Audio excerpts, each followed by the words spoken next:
اعوذ باللہ من الشیطان الرجیم بسم اللہ الرحمن الرحیم۔ السلام علیکم پیارے دوستو، آج ہم بات کریں گے روح اور جسم کا آپس میں تعلق کیا ہے، روح کیا ہے، جسم کیا ہے۔ جب تم کہیں جانے کا ارادہ کرتے ہو تو اس کی ضرورت نہیں پیش آتی کہ اپنے پاؤں کو، اپنے پیروں کو کہو کہ چل پڑو۔ پاؤں خود بخود اٹھتے ہیں اور تم چلنے لگتے ہو۔ اسی طرح ارادہ کرتے ہو کہ اپنا ہاتھ جیب میں ڈالیں تو ہاتھ فوراً ہی جیب میں پہنچ جاتا ہے، اور ہاتھ کو یہ کہنے کی نوبت ہی نہیں آتی کہ جیب میں داخل ہو جائے۔ پھر آنکھ کا کرشمہ دیکھو کہ جب تم کسی کی طرف نگاہ اٹھانے لگتے ہو، نگاہ ڈالتے ہو یا نگاہ ڈالنے کا ارادہ کرتے ہو تو نگاہیں خود بخود اس کی طرف اٹھ جاتی ہیں۔ یہ نہیں ہوتا کہ آنکھوں کو ایسا کرنے لیے آپ کو کہنا پڑے۔ پس سارے کے سارے اعضائے جسم میں روح کی مشیت و ارادہ کی جس طرح کار فرمائی ہے، وہ اس عالم موجودات میں ارادہ الہی کے نفوذ کا چھوٹا سا نمونہ ہے۔ نفس ناطقہ کی قدرت۔ ابو علی سینا نے اپنی کتاب الشفا میں قوت کشش کا ذکر کرتے ہوئے لکھا ہے کہ لوگ اس بات پر تعجب کرتے ہیں کہ مقناطیس کی ایک معمولی سی سوئی کس طرح اپنے سے کئی گنا بڑے وزن کو اٹھا لیتی ہے، حالانکہ تعجب تو اس پر ہونا چاہیے کہ خود تمہارے بدن کے اندر تمہاری روح کس طرح جذب ہو چکی ہے اور تمہارے رگ و پیش کیسے سے رات کیے ہوئے ہیں۔ روح یا نفس ناطقہ کا یہ کمال ہے کہ محض اس کی قوت ارادی کی بدولت انسان 50-60 کلو وزن تک اٹھا لیتا ہے۔ کیا اس پر تعجب نہیں کہ خداوند عالم نے اس روح کو اتنی طاقت عطا فرمائی ہے؟ روح تنہا کئی آدمیوں کے کام کرتی ہے۔ جب روح جسم سے علیحدہ ہو جاتی ہے تو انسان مر جاتا ہے، تو ہم دیکھتے ہیں کہ مردہ کی لاش کو 4 آدمی اپنے کندھوں پر بمشکل اٹھاتے ہیں، لیکن زیادہ فاصلہ نہیں طے کر سکتے۔ اس کے برعکس روح کو دیکھو کہ وہ کس طرح اس اتنے بھاری جسم کو اٹھا کے کتنی آسانی سے پھر رہی ہوتی ہے، اور بلکہ پھر رہی ہوتی ہے، بلکہ دوڑتی ہے، اچھلتی کودتی ہے۔ کیا روح کا یہ کمال خدائے حکیم و دنا اور قدرت مطلق کی قدرت کا ثبوت نہیں؟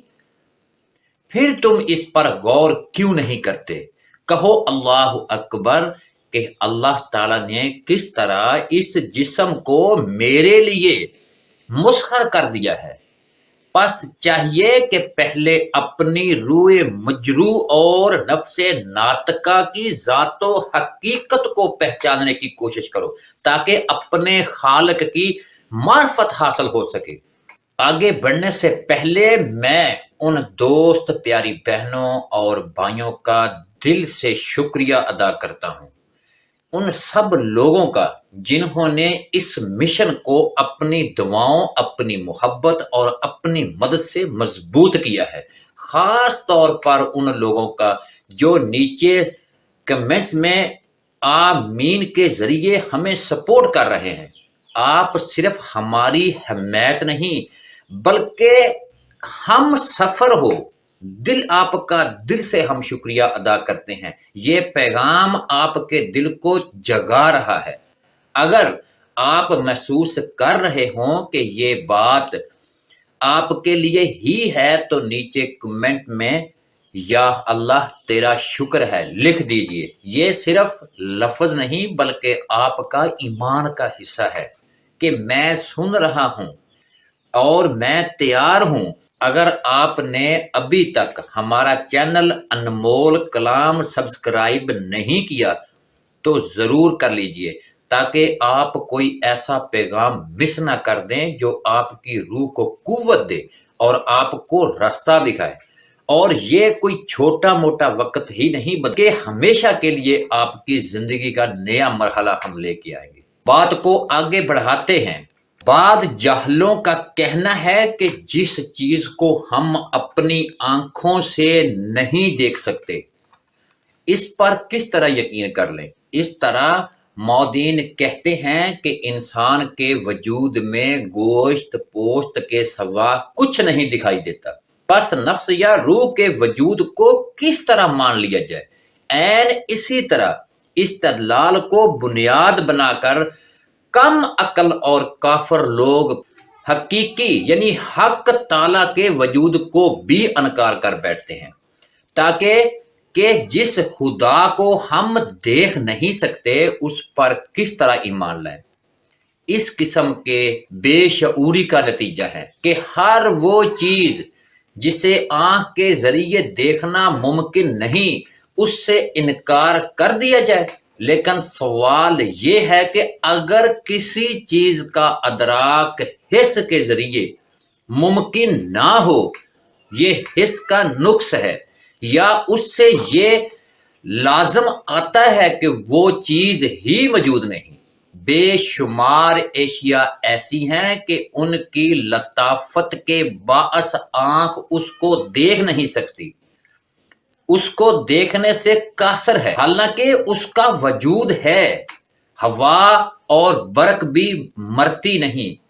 مثال کے طور پر کس کی مجال ہے کہ ہوا کے وجود سے انکار کر؟ اگر ہوا نہ ہو تو کون زندہ رہ سکتا ہے؟ ہوا کے بغیر ہر جاندار دم گھٹ کر ہلاک ہو جائے گا۔ لیکن تمہاری آنکھ کیا ہوا کو دیکھ سکتی ہے؟ حالانکہ علوم طبیعیات کی روح سے یہ بات کہ ہوا کئی عناصر کا امیزہ ہے جس میں آکسیجن اور ہائیڈروجن شامل ہیں، تم نہ تو ان عناصر کو اپنی آنکھ سے دیکھ سکتے ہو اور نہ ہی اسے چھو سکتے ہو۔ بجلی کے تاروں میں سب کو علم ہے کہ برق دوڑتی ہے، بجلی دوڑ رہی ہے، لیکن کیا ہم اس کو دیکھ سکتے ہو اور کیا اس سے انکار کر سکتے ہو؟ اس بنا پر کہ تمہاری آنکھ اس کو دیکھنے پر قادر نہیں۔ سارے موجودات عالم میں لطیف ترین شے عقل ہے۔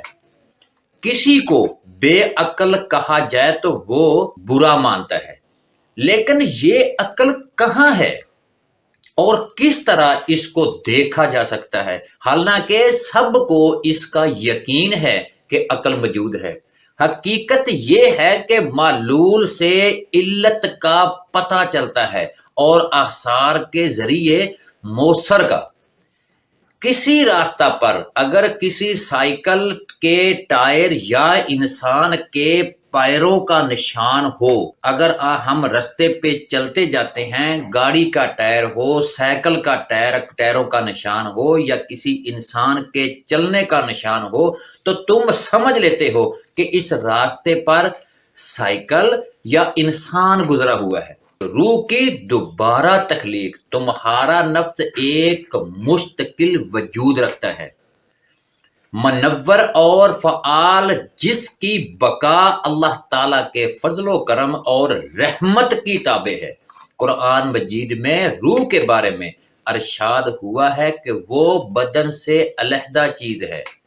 بدن ایک علیحدہ ہے، روح ایک علیحدہ چیز ہے۔ چنانچہ اللہ تعالیٰ فرماتا ہے کہ سورۃ مومنون آیت نمبر 14، اس کے بعد ہم دوسری مرتبہ تخلیق کرتے ہیں، یعنی انسان کی تخلیق پہلے تو نقطہ سے ہوتی ہے، پھر وہ القا یا جمے ہوئے خون کی شکل اختیار کرتا ہے، بعد ازاں گوشت یا لوتھڑا بن جاتا ہے اور آخر میں پورے بدن کی تکمیل ہوتی ہے۔ اب اس کی دوبارہ تخلیق اس طرح ہوتی ہے کہ اس میں روح داخل ہوتی ہے۔ روح کے بدن سے جدا ہونے کے بعد بدن تو خاک کا پوند ہو جاتا ہے۔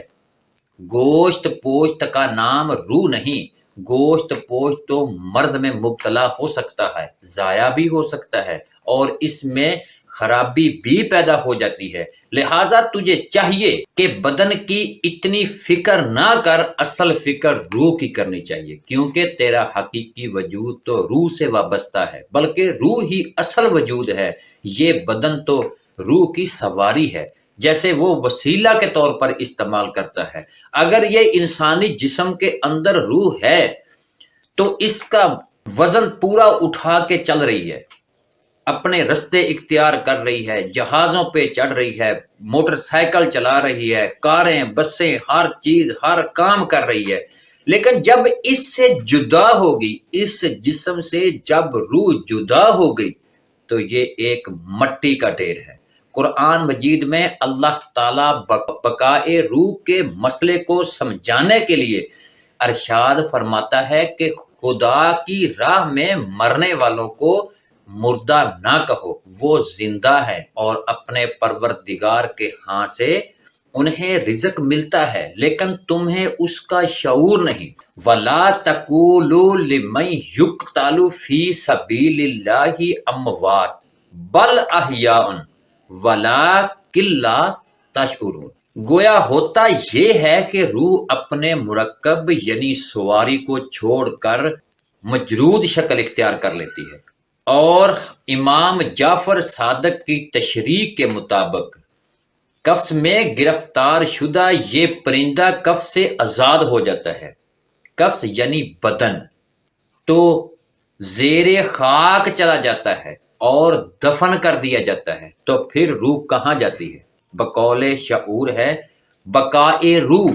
حضرت علی فرماتے ہیں کہ جب کسی پر خدا کی رحمت ہوتی ہے تو وہ اپنے آپ کو پہچان لیتا ہے، عرف نفسہ، اور یہ جان لیتا ہے کہ اس کی خودی محض گوشت پوشت نہیں، اور یہ کہ وہ صرف ایک حیران نہیں بلکہ اس کی حقیقت کچھ اور ہی ہے، جس کی بقا اللہ تعالیٰ کی رحمت پر مختصر ہے، اور وہی روح ہے اور بدن جو اس کے زیر تصرف ہے۔ پس ہر طرف روح ہی کی کار فرمائی ہے۔ روح کی یہ کار فرمائی جس کی صلاحیت اللہ رب العزت نے خدا کی قدرت اور اس کی کار فرمائی کی مظہر ہے۔ انسان کے بدن میں قدرت الہی کے ظہور کا ثبوت یہ بھی ہے کہ ہمارا اپنا ارادہ ہمارے جسمانی حرکات پر نافذ الامر رہتا ہے۔ گویا ہر شے میں اسی کا حکم جاری و ساری ہے، یعنی کوئی بھی شخص کوئی سا کام کرے اس میں اس کے حکم اور مشیت کو دخل ہوتا ہے۔ عالم وجود ذات خدا ہی کا تخلیق کردہ ہے۔ پیارے دوستو، پیاری بہنوں اور بھائیوں، دعا کے لیے ہاتھ اٹھا لیں اور کمنٹ سیکشن میں آمین ضرور لکھیں۔ بسم اللہ الرحمن الرحیم، اللہم صلی علی سیدنا و مولانا محمد وعلی آل سیدنا و مولانا محمد وبارک وسلم علیہ۔ اے میرے رب، میں بے بس ہوں، تو میری مدد فرما۔ اے اللہ، تجھے تیرے پیارے حبیب محمد صلی اللہ علیہ وآلہ وسلم کا واسطہ، ہماری زندگی کی مشکلات کو آسان فرما دے، ہمیں ازمائشوں سے بری کر دے۔ ہم تیری ازمائشوں کے قابل نہیں ہیں، ہم کمزور اور حقیر ہیں، لاچار ہیں۔